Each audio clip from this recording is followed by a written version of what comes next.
me tell you a story. It's 1984, it's the year of George Orwell's novel and, coincidentally, the political guidelines in England for the next 30 years. Cowering in a cramped corner of BMB Compuscience, a Canadian computer company, a cubicle cubby occupied by David L. Clarke is the scene of some programming wizardry. The company has developed a proprietary networking system called Imaginet. Clarke, with the intention of showcasing this system, developed a small multiplayer game designed to be played over it, Sopwith. Thanks to some quite amazing foresight, he included the option to play the game single player, and so the game's popularity, even though the network system it was originally designed for lacked similar success, the game was passed around and has endured to this day. It's now 30 years since it was created, and I'm going to be playing it now and showing it off because it is probably one of my favourite of the old games I used to play. This game is 4 years older than I am. I was born in 1988, this game was made in 1984. I probably started playing it back in about 92. It's an interesting little side-scrolling shoot-'em-up that uses CGA graphics, so today they're not that impressive, and once again it's going to be using PC sound, so I'd guard your ears, you can probably hear the theme music in the background. Thankfully, the single player is absolutely brilliant. The multiplayer, unfortunately, you do need the proprietary networking software, but there are workarounds out there I'm sure you can find if you want to give the game a go. Of course, I'll be putting the description below, I'll be putting links to where I got this version. This is the author's version, which came out in about 2000 because the source code has actually been released, it is out there, so various knockoffs and various mods have been made. There are level editors out there, but I'm going to be playing the game as I played it back in the day. So, let's give Sopwith a go, shall we? I'll be a novice for today, and I'm only using a keyboard. Okay. Whoa. Welcome to Flying School, Scrub. So, this is the gameplay. You fly in your sweet little plane, and you have to bomb out enemy tanks, which are those, enemy factories, which during the duration of explosion play the charming theme tune. And once you've destroyed all the buildings and destroyed all the enemy structures, you fly off into the distance to begin the next level.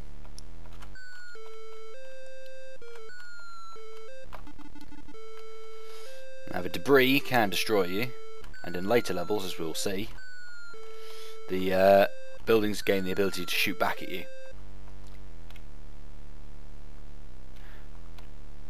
Probably the hardest part of this game is the controls. So, as I aptly demonstrate there. So, the controls for some reason are, well, some of them are what you'd expect. So for instance, to fire your machine gun, it's space, and to drop a bomb is B. Making sure not to destroy my own buildings. The problem comes in the flight. So the controls for flight are, have a look at your keyboard, comma, period, and /. Yeah. Those three buttons between M and Shift. Your comma loops you counterclockwise or clockwise depending on which way you're going. Period will roll your plane, and based on which way you're going it will change the pitch of your plane. So at the moment comma will pitch the nose of the plane up, but if I go this way it will pitch it up, but if I'm going this way and I'm upside down it will pitch it down, which makes sense. It is however deeply disorienting. I'm also about to run out of fuel. There we go. So on the bottom of the screen you'll notice a series of coloured bars. So in order, the first one is your lives, The next one is your fuel. I believe the pink one. Ooh. Yeah, you'll kill by debris. Well, certainly one of them is ammo, one of them is bombs, and the other one, as I never really figured out. So I'm going to finish this level and show you the next. You'll be staggered by the difference.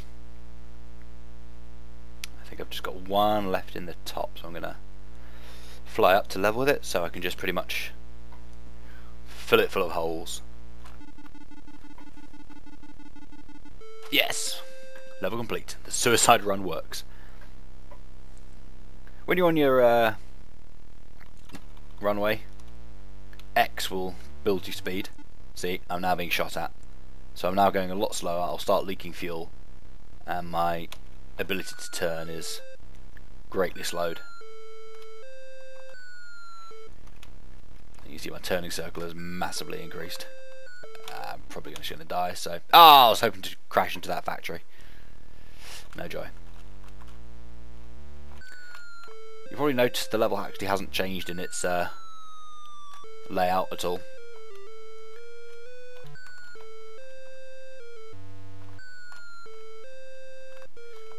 Later versions of this game do have level editors and things like that, as well as a host of new features.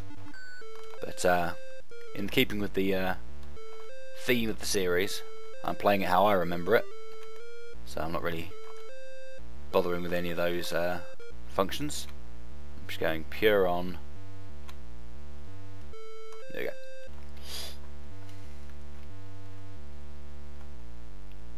Now you actually do slightly travel forward when you're doing loops like this, so you can sort of creep bombs towards your target. I've also found that the machine gun is pretty useless because it doesn't really do enough damage in enough of a time, and the fact that you have very few angles makes shooting things with the machine gun pretty useless. It is, however, useful later on, as I will show you when I complete this level, because I think it's probably time we I think you've got the idea of this version. So I'm just going to finish up the level very quickly. Hit some debris. Actually, I think I ran out of fuel at the same time.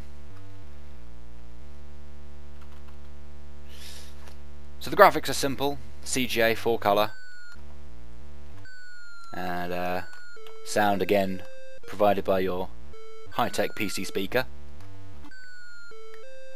which should only really handle one sound at a time, which is why if I'm throwing a bomb or the music cuts in, everything else sort of stops.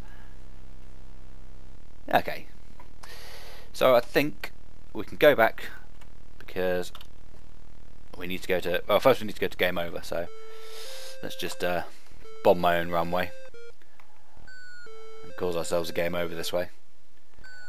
This is the third level and there's absolutely nothing different in it, so this actually doesn't matter too much. There we go. Okay, so I'm going to go with different mode. I'm going to go single player against the computer. So C, and the keyboard. Oh, for some reason the frame cycles have really zoomed up there. That was odd. But now we have a computer player. We also have cows and birds. I'm going to try and outsmart this guy. This is where it gets a little bit harder. Okay.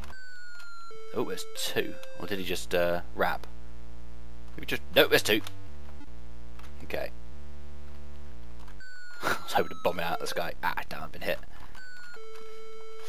So there is now some challenge. These guys will stick on your tail pretty nastily. Run out of fuel. The cow, or the oxen, actually, as I should really call it, is an in-joke from the developers. There was a developer on the team whose nickname was Ox, and you can kill the ox. I always like to take out the enemy ox, because otherwise it may give away secrets. Okay, I am now out of bombs, so the difficulty is up a little bit. I need to start using my machine gun to try and take out the buildings. Oh!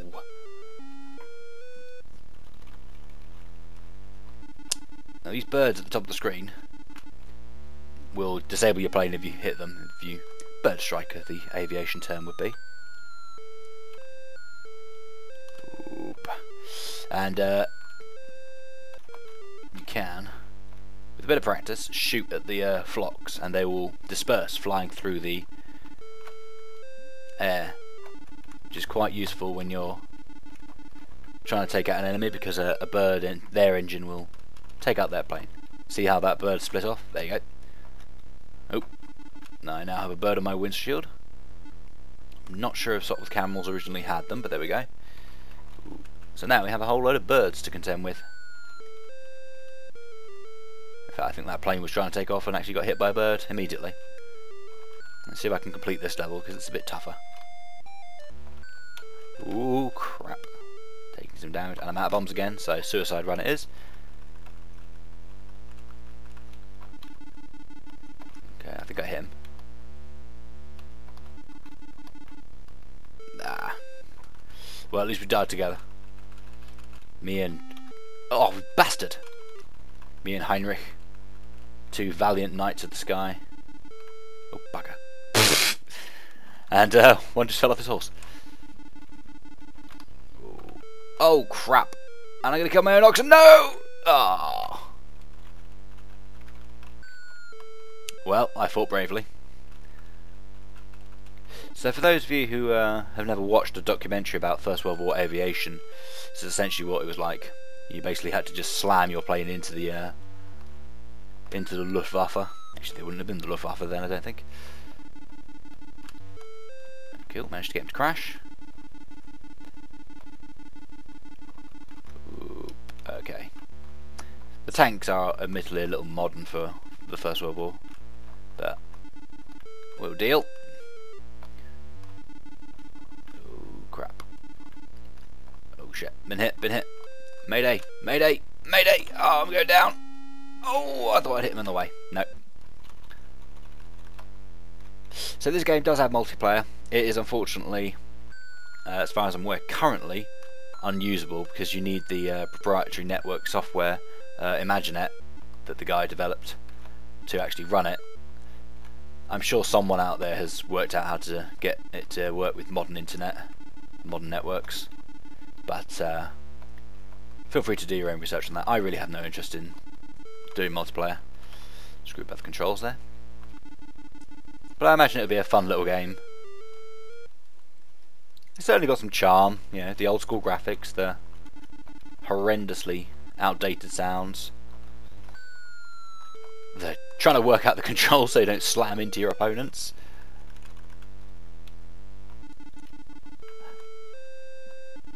I mean, I'll never claim I was any good at this game, but... oh crap, I just flew right through the birds. And I'm going down. Okay, with my... oh crap! Yeah, flying through the oxen will reverse your colours and kill you. Mainly, I assume, because you get a face full of cow blood. Now, I've just looked at my scores. I think things aren't going particularly well for our heroes. Biggles is somewhat lacking. Cool, got the factory. Can I get the tank forward? Yep. Oh, I was hoping to get to fly into the debris. Oh, but I did it instead. Well, I think we'll call it there. So that's Sopwith, developed in 1984 by BMB Compuscience by a bloke called David L. Clark, released with the IBM PC and the Atari. And that's everything that Wikipedia tells me. It's currently available. I would check out the author's edition, which was released in about 2000. Makes it a little bit easier to run on modern systems. You'll of course need something like DOSBox to slow it down to run on your no doubt modern high-end PC.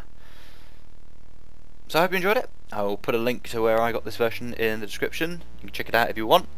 Feel free to give it a go, and I'll see you in the next episode. Take care.